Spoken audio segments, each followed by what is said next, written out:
conversation. That's what it's all about.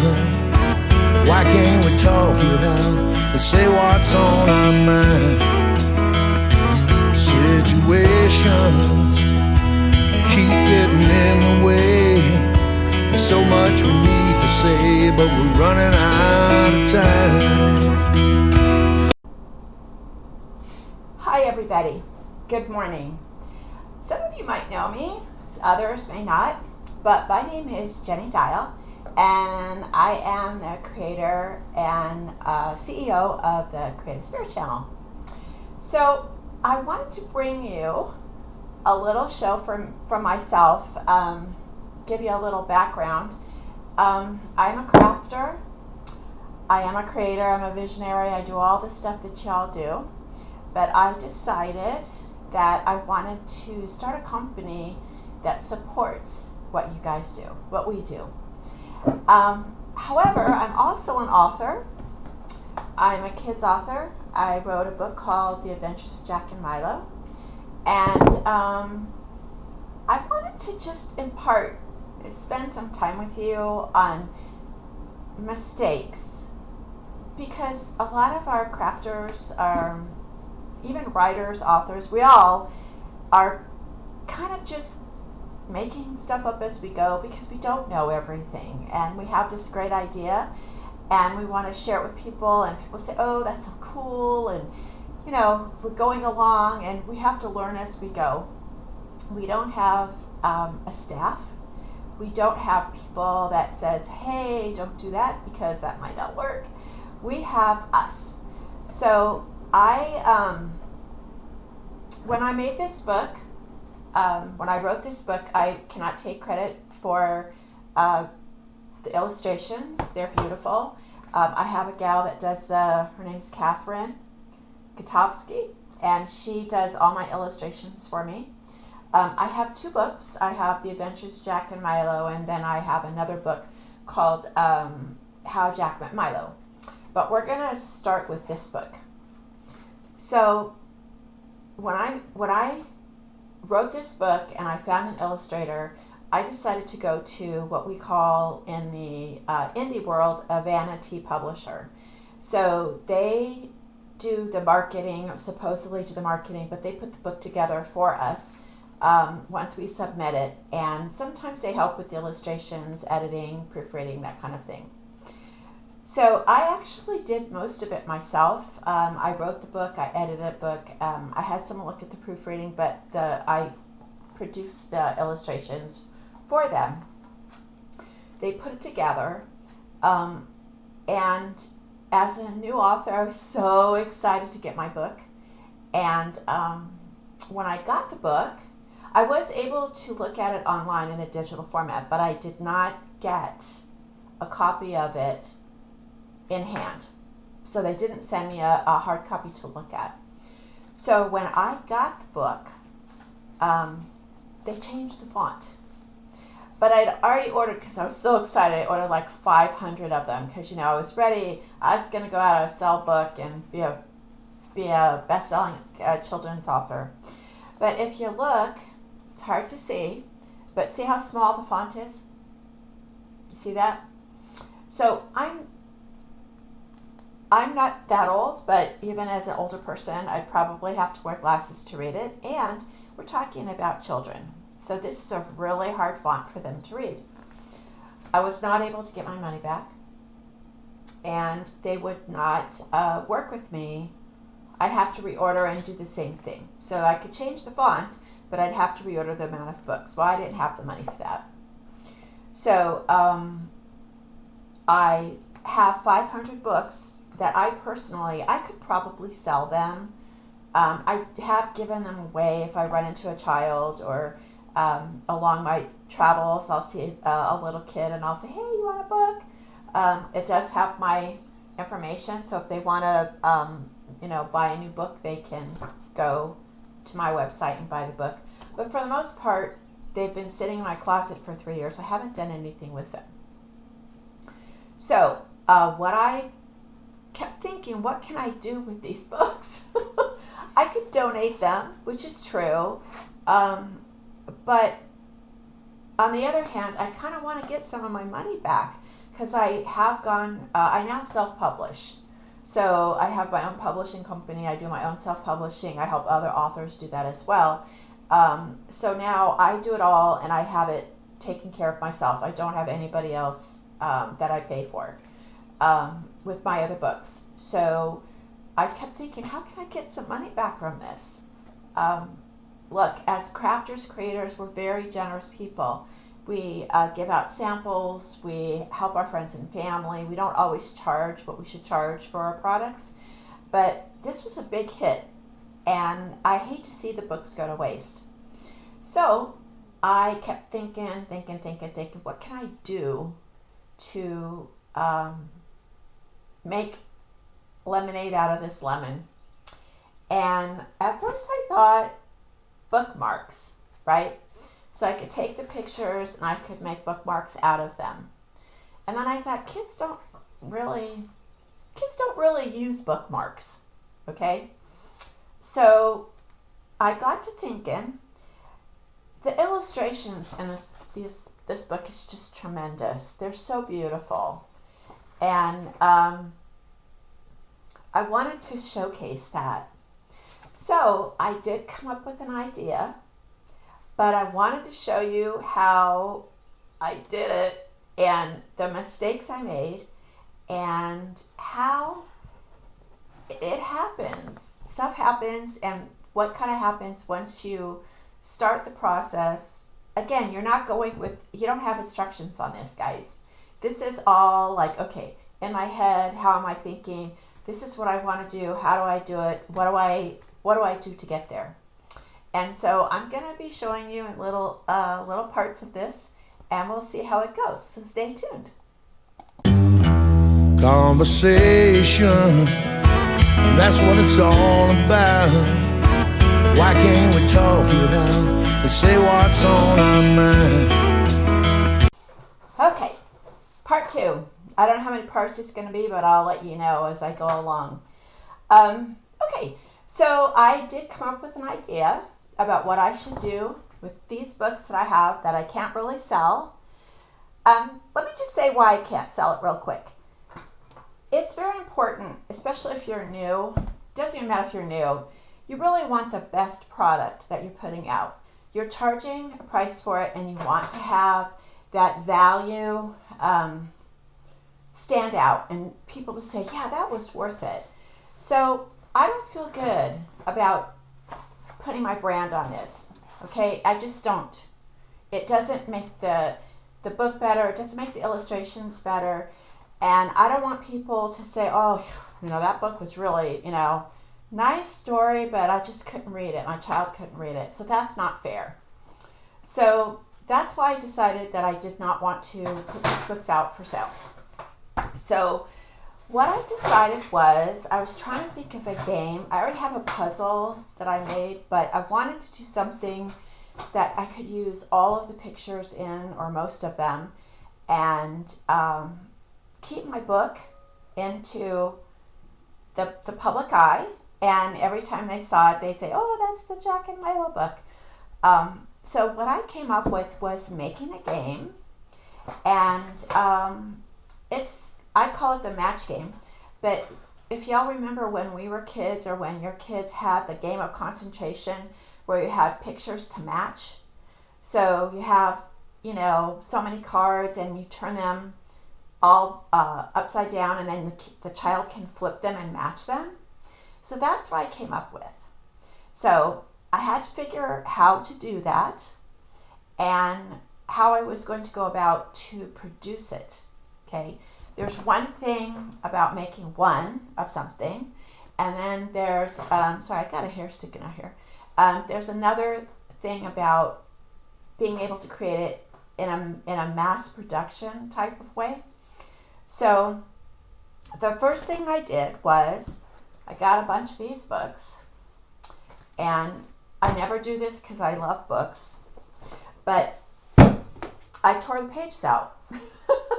So these are the pages for my book, and I separated them from the cover. And so that was easy. I did that, and here's a stack of pages that I pulled out.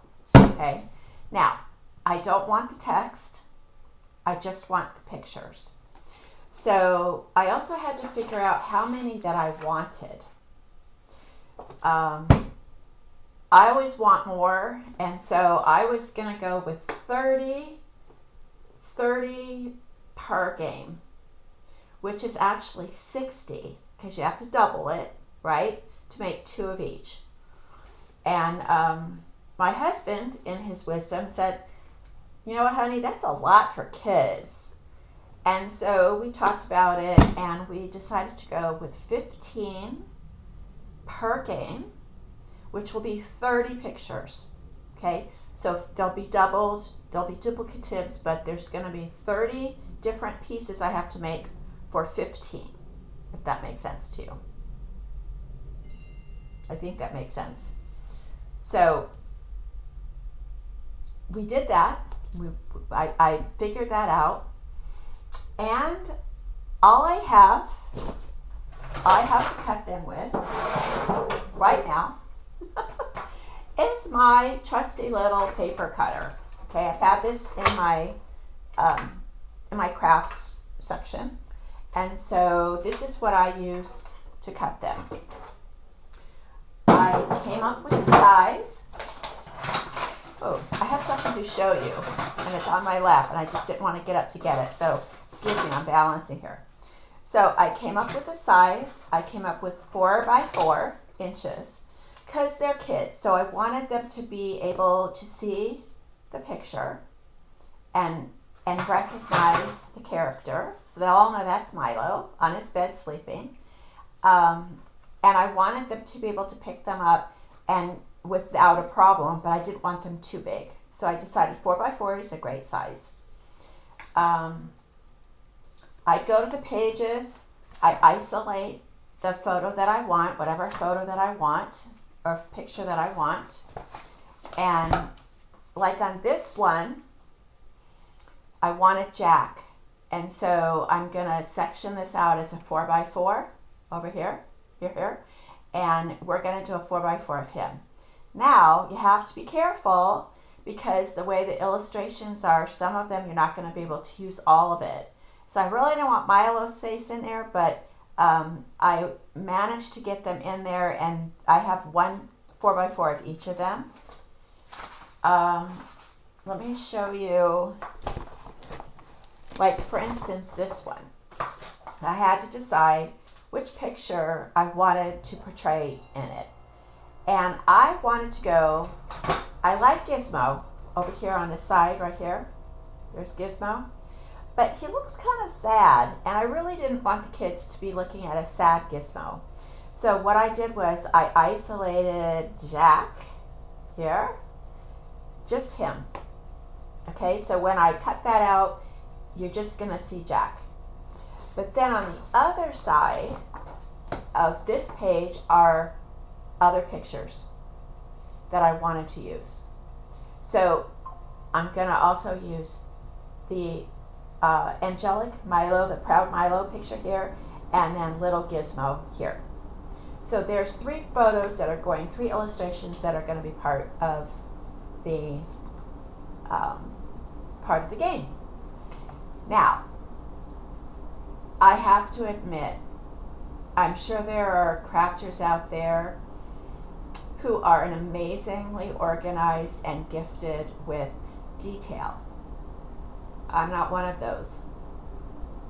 It's something that I struggle with. I don't take notes.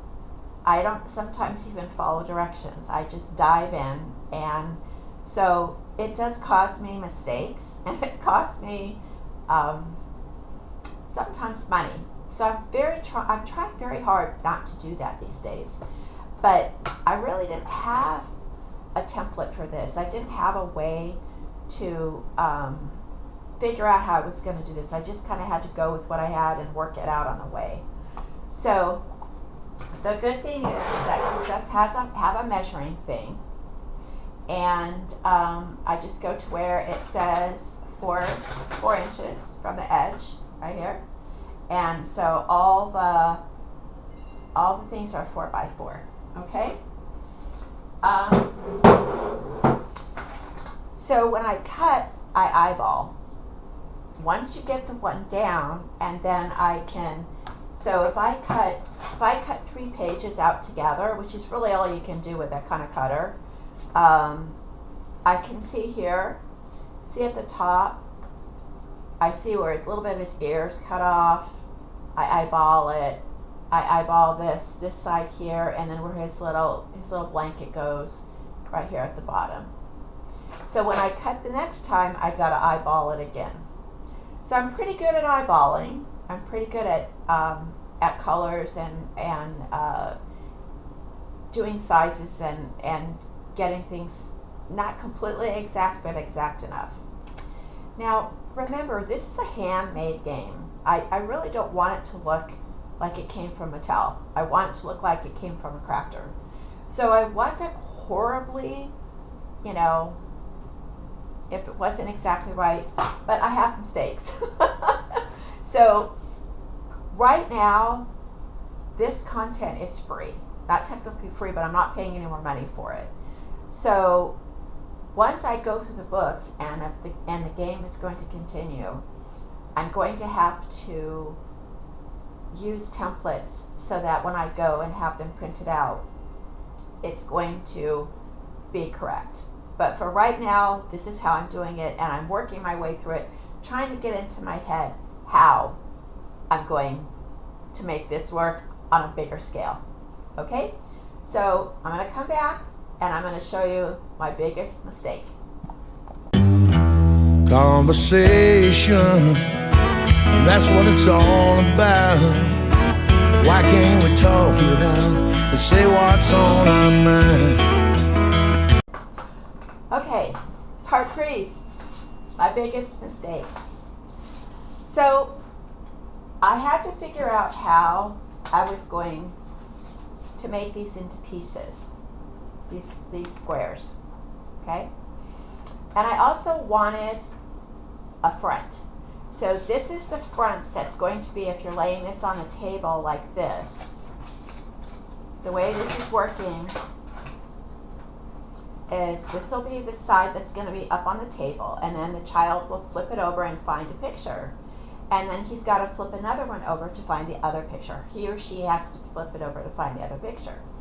If they find and they do a match, then they get to keep it and they get to keep on going.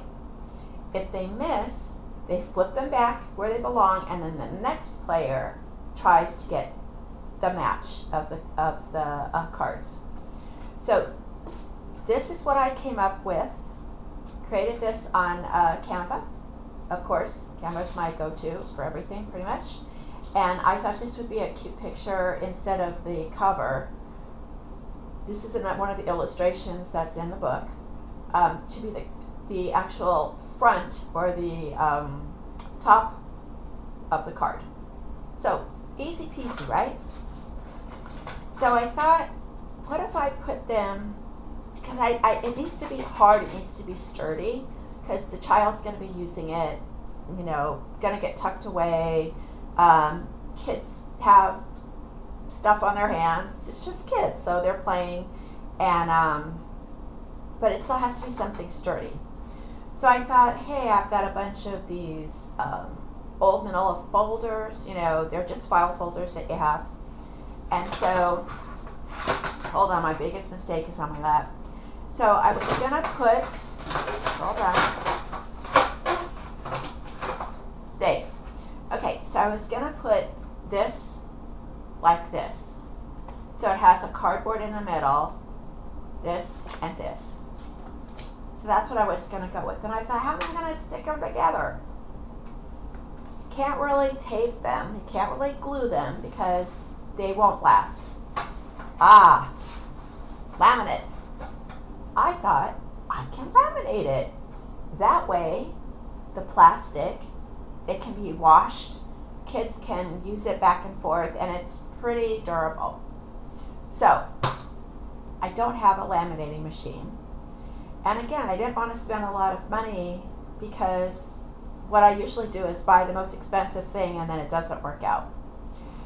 So I decided that I would go on Facebook Marketplace and see if someone had an old one that they wanted to sell me. And I thought, oh, you know, be kind of cheap, you know, $10 or whatever. People weren't selling them for $10. They were selling them used for anywhere from $20 to $40. So I found one that I thought looked kind of expensive before, but now that she used it, and I met with a nice gal and I paid her $40 and I brought it home. I was so excited. I was so excited. So also I bought my my laminate paper. I'll show that to you. I got, I don't know, 100 sheets or something. Looks like this, okay? And started to go really well. I'm pushing it through, and something happened. So on one of, everything's fine. If you look at these, sometimes they're hard to open, but I found if you open them from the side, it's easier. So there's a crease here, right? And I wanted to get, of course, as many as I could out of one sheet. So I laid it flat. On the table, like this. And I put I gotta open it back up again. Hold on. I told you they're hard to open. So I'm gonna put 4 of these on a sheet. Right now I'm gonna show you 2. Right?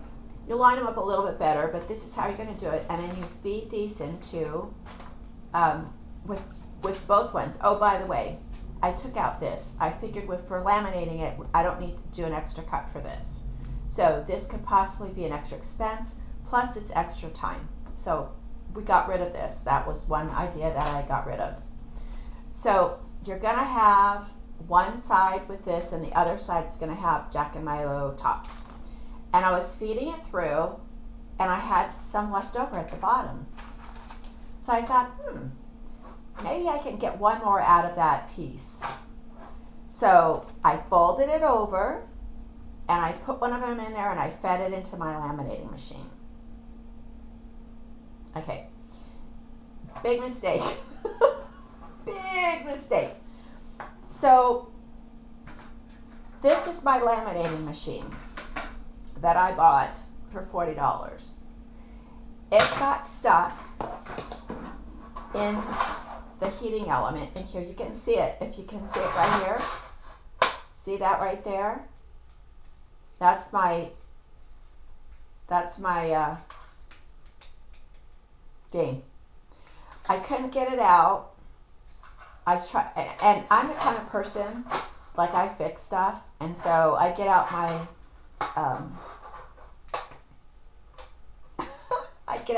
my screwdriver. I take it apart. I'm thinking I'm just gonna, because you can't take it out any other way. You can't get to the element in this particular machine. So I took the screws apart at the bottom, right here. Took this apart. This was like this, and I thought I could fix it. I couldn't. So I really was irritated at myself because here is a perfectly good machine. Now, probably somebody who's better at it than me can fix it. I could probably try to cut it. I tried to pull it apart, but the laminate's very strong. Once it's been heated and it's doubled, it's pretty strong. And I just decided, all right, big mistake. Big mistake. So now what? I'm all excited. I've got everything going. And I am stuck. So I had to bite the bullet. I went on Amazon and I purchased another very lovely, it's plugged in because I'm using it. It's a very lovely, now I don't get money from any of these people. I don't know who these people are. I just saw this online. It was not the cheapest, but it was not the most expensive. I think it was like $26 or something. It is hot and cold. I use the hot. It does have a back out. This one supposedly had a back out, but I couldn't back it out with it. It just got really stuck. I think because it just rolled it. You know, when I folded it over, there wasn't a crease, and so the machine just kind of rolled it over, and it was toast. So this has been working very well for me. I'm mad that I made that mistake, but I did not let that deter me. But I decided to buy a new one. It also came with extra sheets here, so I got a bonus. I got some little extra sheets with it to use. And yeah, so this is what's been working for me. So I'm going to try to show you. I don't know how I can do it. I might do it with my phone and then edit it in. I think that's how I'm going to do it. But I just wanted to let you know that please don't stop with your ideas. It is a learning curve, and I think it helps because there's still decisions I have to make as I'm working with my what I'm doing here with my pictures and my cutting and my laminate. I'm thinking, how am I going to produce these so I can get 20, 30 at a time without taking all day to do two. So everything is a process. Everything takes time. And yeah, so biggest mistake, I'm not going to say a biggest mistake. It was a roadblock. It was a moment that I had to stop and say, okay, I kind of screwed up. I actually got an idea for this video from this mistake because I said, I don't want this to be a total waste of a good experience. So yeah, stuff happens when you're creating, but you know what? Better things happen when you work it out, and I think you're going to be glad to see what I've come up with. So catch me. I think I'm going to be on the 4th part of this, if I'm not mistaken. So see you in a bit. Conversation, that's what it's all about. Why can't we talk it out and say what's on our mind? Situations keep getting in the way. There's so much we need to say, but we're running